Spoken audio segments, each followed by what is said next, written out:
300 के आसपास करीब आदमी का क्षति हुआ। 350 लोग डेथ हो गए, उनका डेथ हो गया। एक किस्मत वाला इंसान बचा भी है, A11 जिसको बोलते हैं, 11 सीट का था।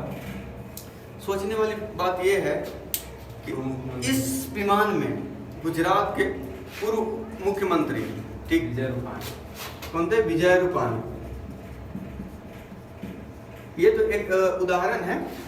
जितने भी लोग बैठे हुए थे मोस्ट सक्सेसफुल, पैसा का किसी को कोई कमी नहीं, पैसा का किसी को कोई कमी नहीं, फिर भी जब दुर्घटना हुआ तो क्या कुछ रहा, कुछ भी नहीं रहा।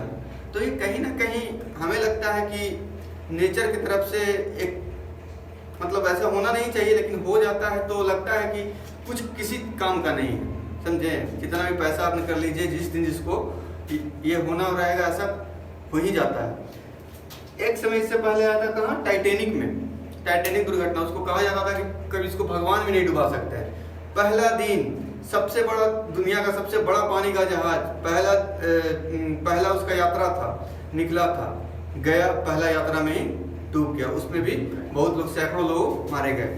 तो कभी कभी ऐसा होता है ना कि उसमें भी सेम चीज है, उसमें भी बहुत रईस लोग थे, उसमें भी जितने भी तो सब रईस लोग थे। बोइंग में भी क्या थे, रईस लोग थे, ठीक है। तो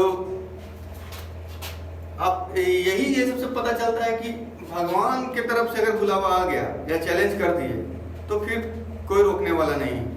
सोचिए, डॉक्टर जिनको इंसान का भगवान कहा जाता है, जो दूसरे का जान बचाते, उनका अभी जान नहीं बचा। आया एकदम इमीडिएटली, ऐसा हो गया 1 मिनट के अंदर उड़ा। पायलट को एहसास हो गया कि नहीं, कुछ तो गड़बड़ है। तब तक वो एसीटी जो होता है, एयर ट्रैफिक कंट्रोलर, उससे बात करता ही कि कम्युनिकेट करता ही कि उसके बाद ये ऐसा हादसा हो गया। हाँ, समझे, तो ऐसा हो गया। तो यही है कि जीवन में कुछ रहे या ना रहे, आप अपने सफल होइए, साथ साथ अपना कर्म पे ध्यान दीजिए, अच्छा धर्म पे ध्यान दीजिए, अच्छा कर्म पे ध्यान दीजिए। ऐसा घटना कभी भी हो सकता है, किसी के भी साथ भी। ऐसा नहीं करें कि इसमें कोई किसी तरह का इशू है, चाहे कोई एंगल नहीं देना चाहते। ये क्या एक टेक्निकल इशू है, क्या टेक्निकल इशू था, मानव द्वारा बनाया गया प्लेन था, कोई नहीं जान रहा था कि ऐसा है। इसमें भारतीय नागरिक भी थे, ब्रिटेन के नागरिक भी थे, कनाडा का भी थे।